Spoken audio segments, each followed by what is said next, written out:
반갑습니다. 오늘도 수요 기도회 가운데 나오신 모든 성도님들을 예수님의 이름으로 축복하고 환영합니다. 그리고 방송으로 기도에 참석하신 모든 성도님들에게도 동일한 하나님의 은혜가 있기를 축복합니다. 야고보 선생은 3장 1절에서 2절까지 말에 대한 원론적인 부분에 대해서 먼저 언급했습니다.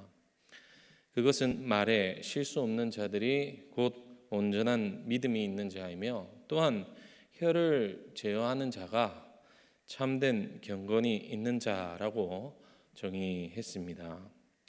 우리는 지금 살아가면서 말 또는 혀를 잘 제어하고 있습니까? 사실 혀를 제어한다라는 것은 참 쉽지 않습니다. 이 점에 대해 야고보 선생은 우리가 다 실수가 많다고까지 말했습니다.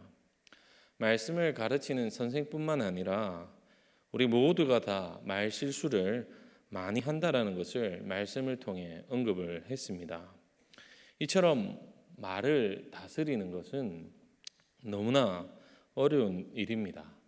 그래서 야고보 선생은 이 말에 대한 원론적인 부분을 이야기하고 난 뒤에 이 말의 위력이 얼마나 큰지에 대해서 언급해 줍니다. 그것이 3절에서 5절까지 말씀인데요. 다시 한번 우리가 3절로 5절까지 말씀을 함께 살펴보도록 하겠습니다. 함께 읽겠습니다. 시작.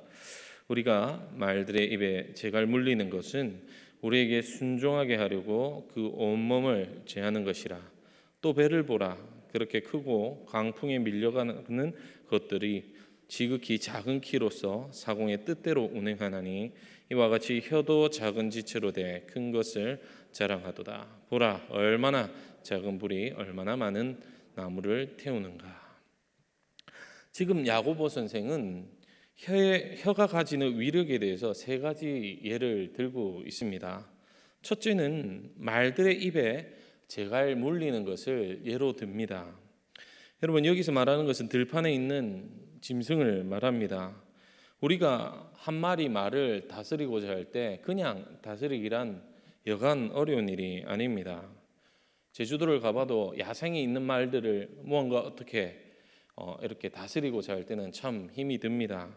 여러 사람이 붙어서 그 말을 잡아서야 좀 진정이 되고, 그러면서 어떤 일들을 행할 때 말들은 얌전해지는데, 특별히 이 말에 통제 안 되는 말 가운데 재갈을 물린다, 혹여는 굴레를 씌운다라고 하면 그 말은 통제하기 쉬워집니다.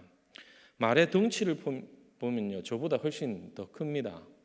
이 말을 통제하기란 정말 쉽지 않지만 이 작은 재갈을 입에 물렸을 때에 그 재갈로 통해서 이 말을 쉽사리 통제할 수 있다는 것이죠. 그래서 야고보는 이 비유를 빗대면서 이 작은 사람의 혀가 작을지라도 잘 다스리고 사용한다면 좋은 일이겠지만, 그러나 이 말을 잘못 사용하면 통제당하지 않는 말처럼 날뛸 수 있다는 것을 이 예를 통해서 보여주는 것입니다. 두 번째로는 배를 움직이는 작은 키입니다. 큰 배를 움직일 때조차도 조타수가 키를 잘 운영해야 배는 안전하게 갈 수 있습니다. 작은 키 하나의 방향이 이 큰 배를 안전하게 하냐 아니면 위험하게 하냐 하는지 결정합니다. 특별히 폭풍 가운데서도 이 키 잡은 자가 잘 운전한다면 안전하게 항구로 도착할 수 있겠지만, 그렇지 못하다면 난파된다든지 혹여 위험에 처할 수 있다는 것이죠. 마찬가지로 우리의 삶의 이 혀의 사용으로 인해서 인생의 방향이 좌지우지 될 수 있습니다. 옛말에도 말 한마디로 천냥빚도 갚는다고 말합니다. 그러나 또 다른 말들의 많은 격언들, 속담들이 얼마나 많습니까? 쏟아낸 말을 주워 담지 못한다라는 속담에도 있듯이 우리가 말 한마디에 의해서 우리의 인생은 좌지우지 될 수 있다는 것을 잘 보여주는 것이죠. 마찬가지로 야고보 선생도 이 말은 결국 온몸을 지배하는 것이고, 이 말 한마디로 인해서 우리의 신앙의 근간까지도 흔들 수 있겠다는 것을 잘 보여줍니다. 세 번째로는 작은 불을 예로 듭니다. 작은 불도 큰 불로 변할 수 있다는 것을 언급하는데요. 특별히 이 불의 비유는 혀를 잘못 사용했을 때는 엄청난 결과를 가져온다는 것을 보여줍니다. 작은 불이 얼마나 많은 나무를 태우는가라는 질문 속에서 우리의 작은 말 한마디, 그리고 내가 쉽사리 던진 말 한마디가 때로는 좋은 영향력을 미칠 수도 있겠지만 반대로 이 작은 말 한마디 때문에 큰 숲이 타들어가듯이 공동체 전체가 무너질 수도 있다라는 것을 보여주시는 것이죠. 결국 야고보 선생은 지금 제갈과 키와 불이라는 예를 통해서 이 혀를 통제하는 것이 신앙인에 있어서는 얼마나 중요한지를 잘 보여줍니다. 특별히 성도들의 삶에 있어서는 이 부분을 더욱더 신경 써야 합니다. 여러분, 성도는 어떤 사람들입니까? 바로 그리스도인에서 새로운 삶을 부여받은 자들입니다. 또 성도는 거룩한 삶, 구별된 삶을 사는 자들이 성도입니다. 거룩한 삶, 구별된 삶의 모습은 사실 입의 고백이 어떻는지를 통해서 잘 드러나는 것이죠. 우리가 주님을 알기 전에 과거의 우리의 모습들을 한번 살펴봅시다. 어떠했습니까? 주님을 알지 못하고 그리고 주님을 믿지 못했을 때의 삶은요, 늘 불평합니다. 원망합니다. 시기하고 질투하고 욕설하고 비방하고 수많은 죄의 본성들을 고백 속에서 쉼없이 쏟아내고 있습니다. 제가 제 아들도 있지만 친구들과 대화를 이렇게 잠시 카톡이나 이런 걸 살펴보면 욕이요, 어린 아이들부터 쉼없이 나오는 걸 볼 수 있는 거예요. 세상은 쉼없이 말로 죽이는 말들, 저주하는 말들, 그리고 무너뜨리는 말들을 쉽사리 합니다. 이것이 주님을 알기 전의 모습들이라는 겁니다. 그러나 그리스도를 통해서 새로운 변화된 삶을 부여받은 자들의 삶의 모양은 어떻습니까? 그들의 삶의 고백은 찬양과 감사와 기쁨과 기도와 축복으로 변화되어 있습니다. 성경의 숱한 믿음의 조상들의 내용을 살펴봐도 고난 중에도 주님을 찬양하고 자기 목숨이 위협을 느낀다 하더라도 주님을 향한 영광을 돌리며 고백하는 삶을 살았다라는 기록들을 우리는 쉽게 찾아볼 수 있습니다. 근간의 기독교 역사만 봐도 그렇습니다. 수많은 사람들이 죽음 앞에서도 하나님을 찬양하고 고백하며 그 마지막을 겸허히 받아들이고 주 앞에서 뜻을 이루어가는 삶들을 살았다는 이야기들, 그리고 또 고백들을 얼마나 많이 들었습니까? 결국 이것이 거룩한 삶의 하나의 표징이 됩니다.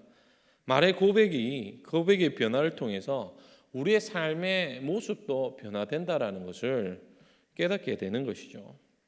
말의 입에 재갈을 물린 것처럼 큰 배의 방향을 조정하는 키처럼 수많은 나무를 태우는 불처럼 작은 이 혀 하나가 엄청난 위력을 가져온다는 것을 기억해야 됩니다.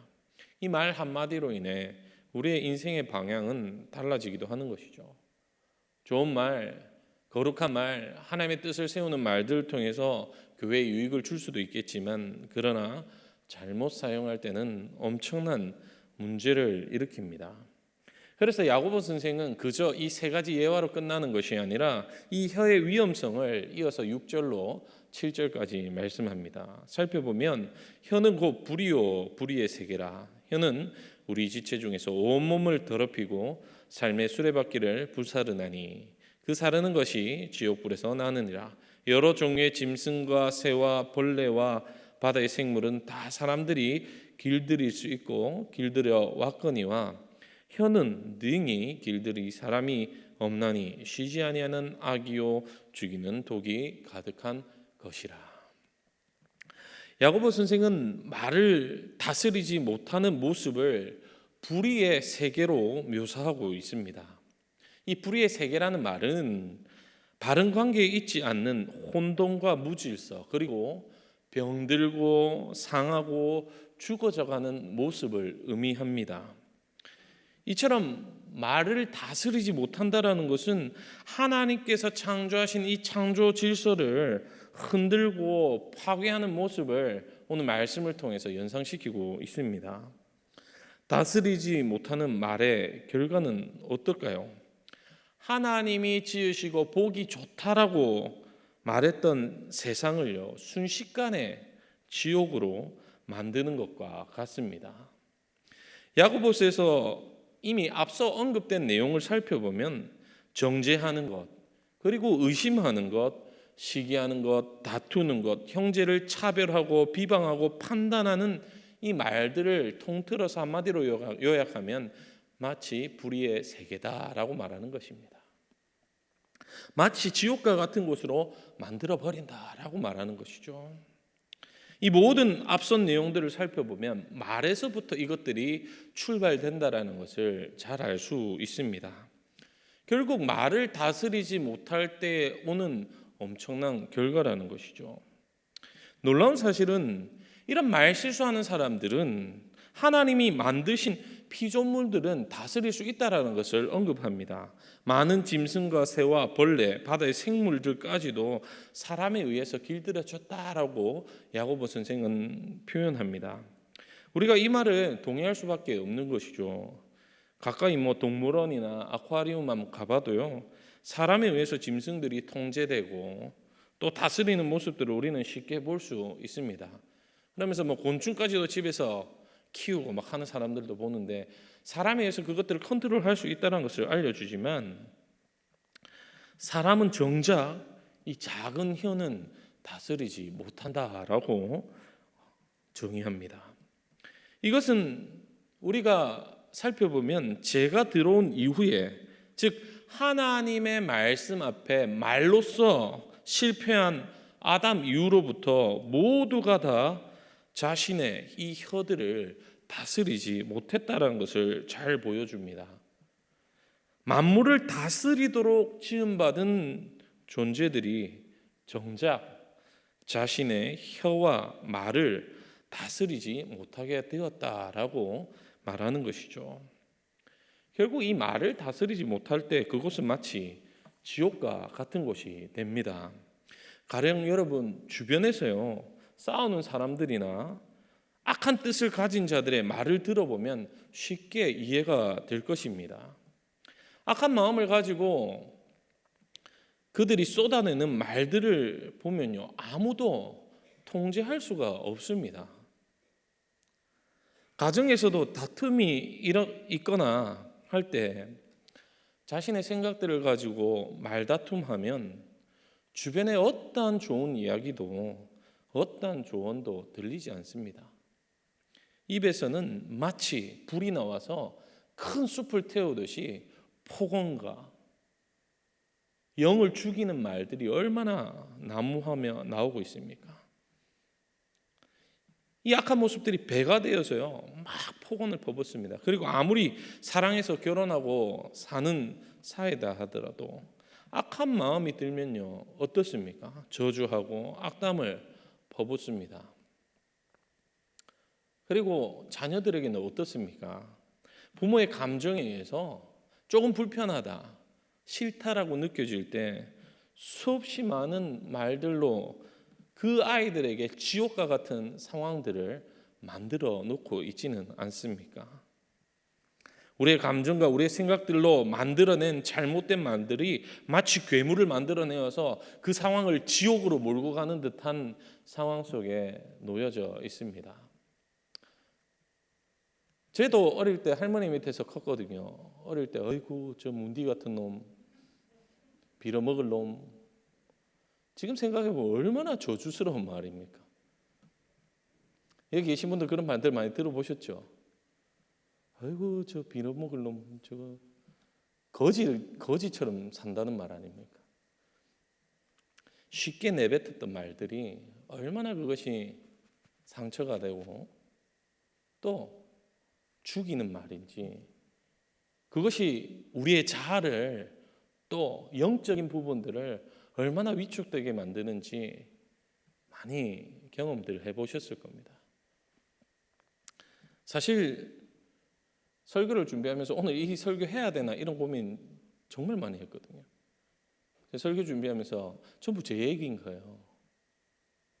목사라고 있지만 악독된 말들, 불편한 마음들이 입으로 고백이 되고 삶에서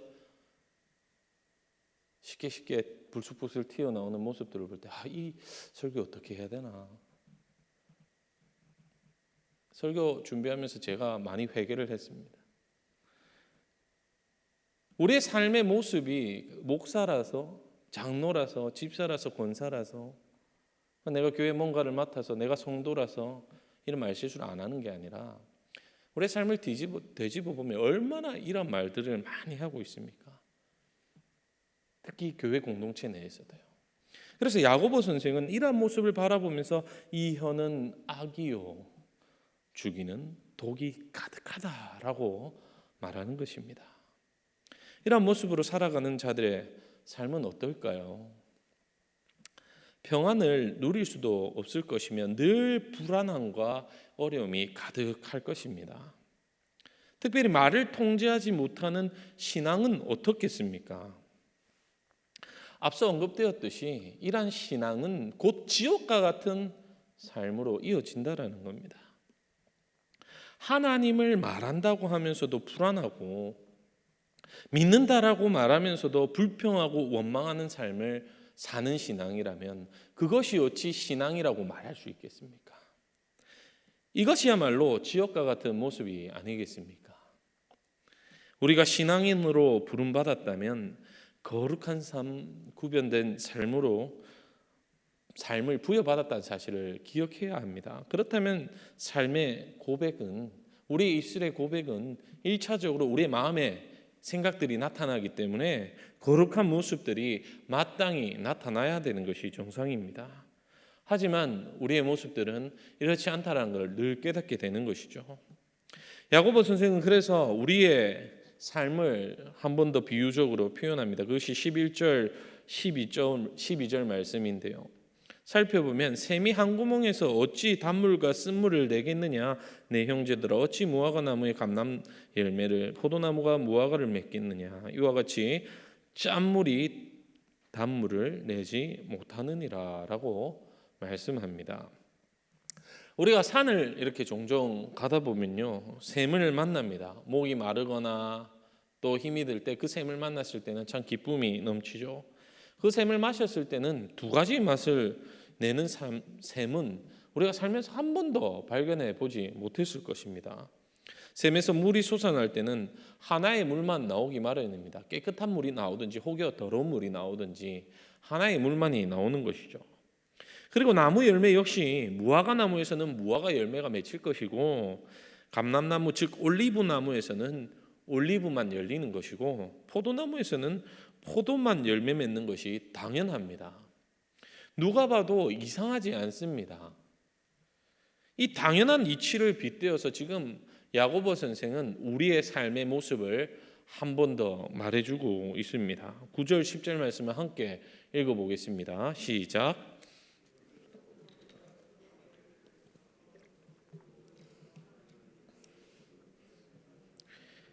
한 입에서 찬송과 저주가 나오는도다. 내 형제들아 이것이 마땅하지 아니하리라. 야고보 선생은 성경에서 보면 순차적으로 보면 이 샘의 비유를 뒤에 나오는데요. 이 비유에서 말한 것처럼 한 샘에서 같은 맛을 내는 물이 나오는 것, 그리고 나무에서 그 나무에 고유한 열매를 맺는 것은 당연하고 다 아는 이치 아닙니까? 라고 질문하면서 그렇다면 우리의 삶의 형태는 어떠해야 됩니까? 라는 것을 질문을 던져주는 것과 같습니다. 우리의 고백은 어떻습니까? 우리의 삶의 표현들, 말의 형태들은 어떻습니까? 혹시 하나님을 찬양한다라고 말하면서도 동시에 그 입으로 저주하고 있지는 않습니까? 우리는 어느 순간에는 하나님을 찬양합니다. 열정적으로 하나님을 고백합니다. 그러나 어느 순간에는 다른 사람을 저주하는 말을 사용하고 있지는 않습니까? 우리는 마땅하지 아니한 행동인 줄 알면서도 마땅한 것처럼 포장할 때가 많습니다. 앞에서는 아닌 척하고 잘하는 척하고 뒤돌아서면 다른 모습을 취하고 말로써 쉽게 범죄하고 있지는 않습니까? 교회 오면 하나님을 찬양하고 하나님을 부르짖고 아주 좋은 세상의 어떤 좋은 말들을 써가면서 신앙의 모습을 최선을 다합니다. 이런 동시에 앞서서 그럴싸한 말들을 하고 마치 교회를 생각하는 말들을 하는 것처럼 말하면서 뒤에서는 교회를 헌담하고 불평하고 편을 만들고 정죄하고 판단하고 싸우고 용납하지 못한다면 어떻겠습니까? 교회는 더 이상 교회다워질 수가 없습니다. 이렇게 앞뒤 다른 행동, 이중적인 신앙하는 것은 하나님 나라와 이 땅을 분리시키는 것입니다. 이게 무슨 말이냐 하면 하나님 앞에서는 하나님 자녀인 척하고 살아가지만 세상에서는 세상 사람처럼 사는 삶의 모습을 말하는 것이죠. 수많은 이중적인 모습, 말, 고백으로 우리가 소위 말하는 참된 진리된 이 복음을 하찮은 종교로 바꿔버릴 수 있다라는 겁니다. 사회에서 저 사람 교회 다니는데, 저 사람 장로라던데, 저 사람 집사라던데, 우리랑 똑같네. 예수 믿어도 별 다를 바 없네. 세상의 평가가 이렇다면요, 우리의 말과 행동에 의해서 생겨난 결과라는 것이죠. 야고보 선생은 하나님 나라와 우리의 삶을 일관되게 묶어놓고 있습니다. 분리되지 않고 그 하나님이 주신 믿음과 우리의 삶은 일치해서 같이 간다라는 것을 계속적으로 말해주고 있는 거예요. 그런데 우리의 삶의 형태를 보면 같이 가는 게 아니라 자꾸 분리하려 합니다. 교회 와서는 그런 척하지만 돌아서서는 별 다를 바 없이 살아간다는 거죠. 하나님과 나와의 관계를 말로서는 하나라고 말하지만 실제적인 삶에서나 그리고 돌아서서의 나의 말들의 고백을 들어보면 이미 분리된 상태로 살아가고 있다는 겁니다. 그러면서 자기 죄를 하나님 앞에서 아주 합리화하면서 회개하고 그걸로 그치는 거예요. 이러한 모습이 소위 말하면 말로 지옥을 만드는 격입니다. 나의 모습, 우리의 모습이 이렇지는 않습니까? 우리는 이처럼 일관되지 못하는 삶으로 살아갑니다. 일관되지 못하는 신앙으로 살아가고 있습니다. 그러나 성경을 살펴보면 일관되지 못한 신앙에 대해서 예수님은 엄히 꾸짖으신다는 것을 알 수 있죠. 예수님 시대 당시 교회 지도자들 그들의 삶을 보면 거룩한 척했습니다. 하나님을 찬양했고요, 하나님을 들먹이며 신앙하는 척했습니다. 그러나 이들의 이중적인 모습을 보시고 예수님은 그들에게 독사의 자식들아 라는 표현을 써가며 그들의 행위와 가식적인 그들의 고백을 엄히 꾸짖으셨습니다. 야고보 선생 역시 주님의 가르침을 따라서 이러한 이중적인 신앙을 명백하게 꼬집고 있습니다.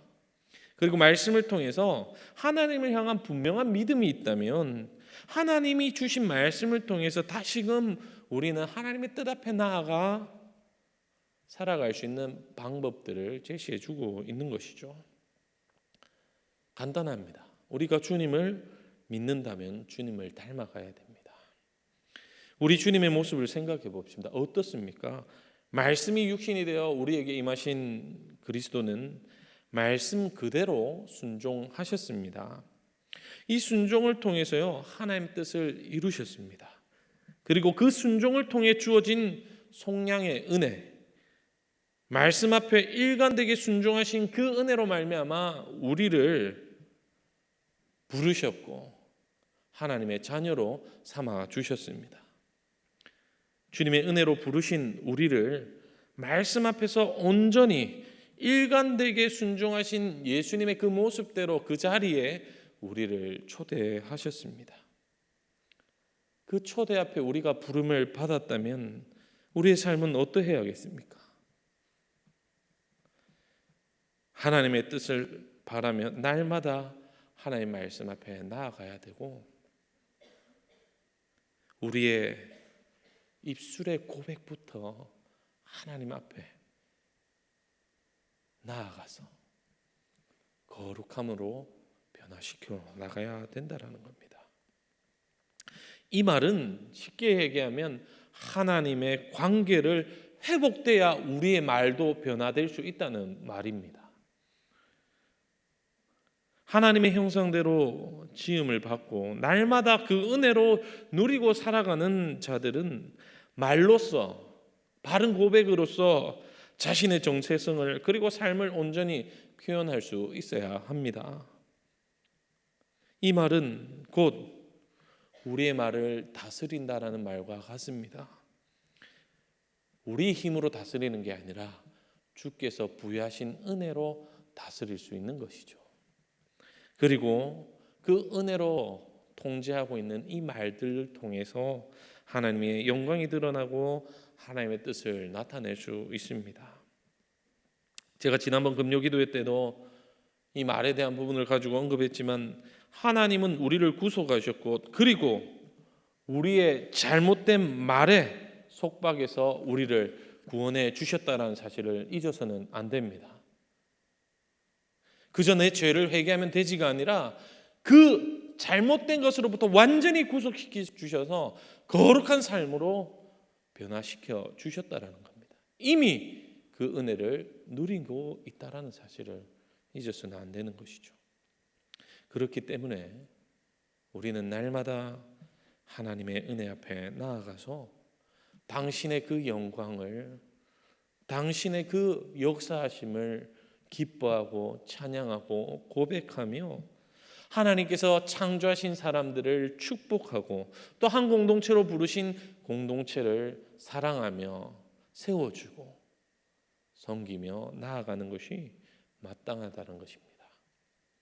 말을 통제하고 다스리며 하나님의 뜻을 드러내는 고백이야말로 신앙의 참된 길인 줄 믿습니다.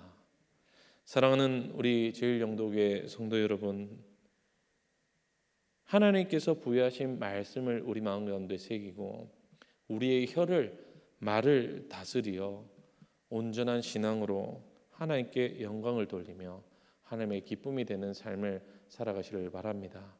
그래야 해서 여러분의 삶의 고백을 통해 하나님의 역사심이 드러나 주님 오실 그날까지 우리 성도님들의 삶을 통해서 주님의 영광이 세세토록 흘러갈 줄 믿습니다.